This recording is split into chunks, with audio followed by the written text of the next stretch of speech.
құрам ремонттоочу базаны көргөзүүгө даяр. Министрдин орун басары генерал-майор Ибраев.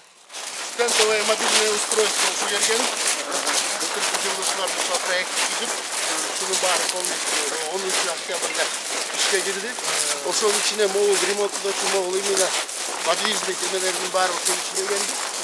Бу жерде 200 киловаттык генераторный учем и жиынтилери уже поменьше. На данном учебном месте вашему вниманию будет предоставлена отдельная база центральная по ремонту вооружения военной техники.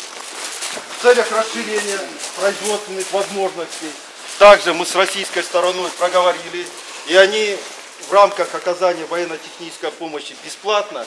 Мы в этом году в мае начинаем сборку первых 5 машин бронированных ГАЗ-66 совместно со специалистами завода Российской Федерации. На территории здесь, так точно, товарищ главком. Вот мы на них хотим первые 5 машин. В этом году мы уже соберем. Жолдош башкармасы белгиленген окуу ордунда соттан техникасын оңдоо иштерин уюштурганын көргөзүлүүдө. Азыркы учурда БМП-1 маркасында соттан техникасы оңдолууда. Толугу менен чачылып, ичи крас этилип, кыймылдаткычы толугу менен чачылып, тазаланып, резинадан салган тепиктердин баары алмашылып, чолтулуп азыркы учурда орнотууга киришилди.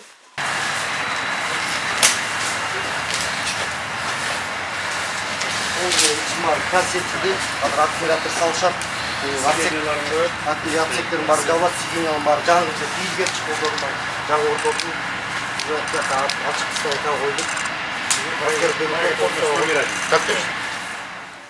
бүгүнкү күндө толугу менен акча каражаты максаттуу түрдө пайдаланып, ангарды курууга атайын площадка курулду. Тегеретте бул аянтчаны Курчоого забор курулду, коргоо министрлиги тарабынан малярный цех курулду жана автоунааларды коюучу навес курулду. Bundan тышкары жеңил конструкция колдонулган өздүк курамдын штабы жана чарбалык имарат курулду. Уже ушул чебирден өткөндөн кийин уже сырдалган. Даяр. Уже кетет.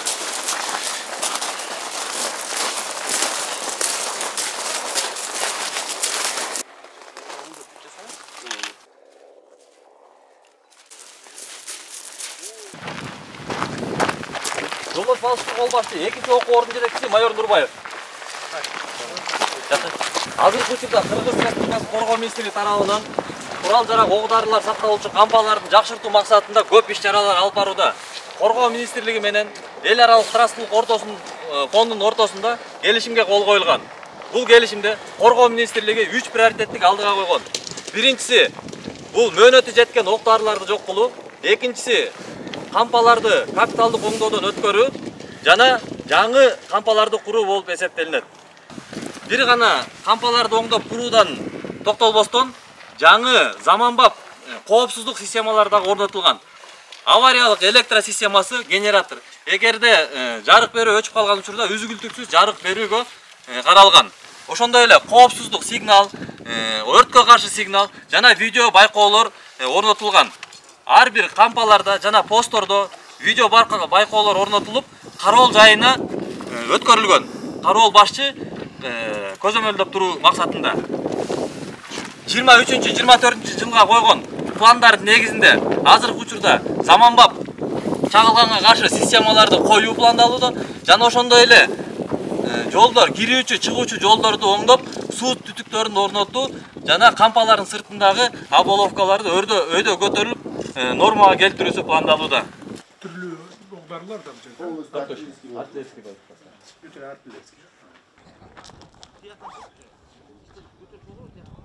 Жолдош башкы колбашчы 3-нчи окуу ордунун жетекчиси полковник Матисаков.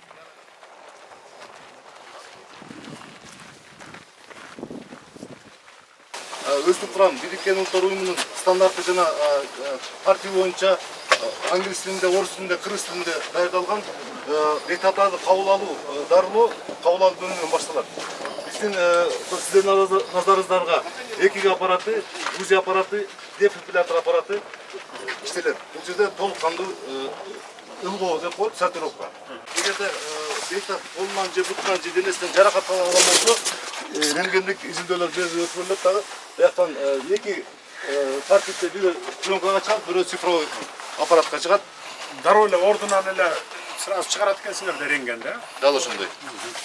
Бияктан биякка болот. Жазыктар бар иштейт. Ала шарттан кайрылган. Бар иштейт. Бул жерде 2 бригада. Операциядан чыккандан кийин реанимация бөлүмүнө которулат. Бейтап бул жерде 2 орун белгиленген аппараттар бар иштейт. Жан кайруу аппараттары бар иштеп турат.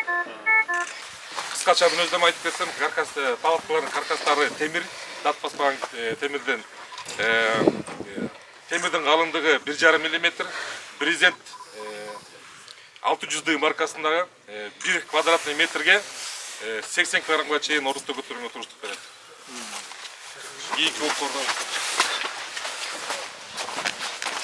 азык түлүү сам капасы, азык түлүү талаш шартында. Бирок таганда булар авторатат, бул утеплители мус алып коет да. Мобильный генератордон иштейт.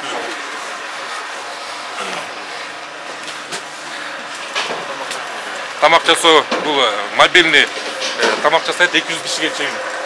Пак 200 маркасында. Бунун өзгөчөлүгү жүрүп атканда тамак жасалат турганда.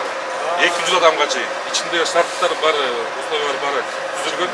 Эң өзгөчөлүгү 200 адамга биринчи, экинчи тамак менен жасалат. Компот, чай менен. Жүрүп баратканда да уже жасап кетет. Жеткенде даяк тамак даяк. Ооба, чогуу кетип атканда, маршта кетип атканда.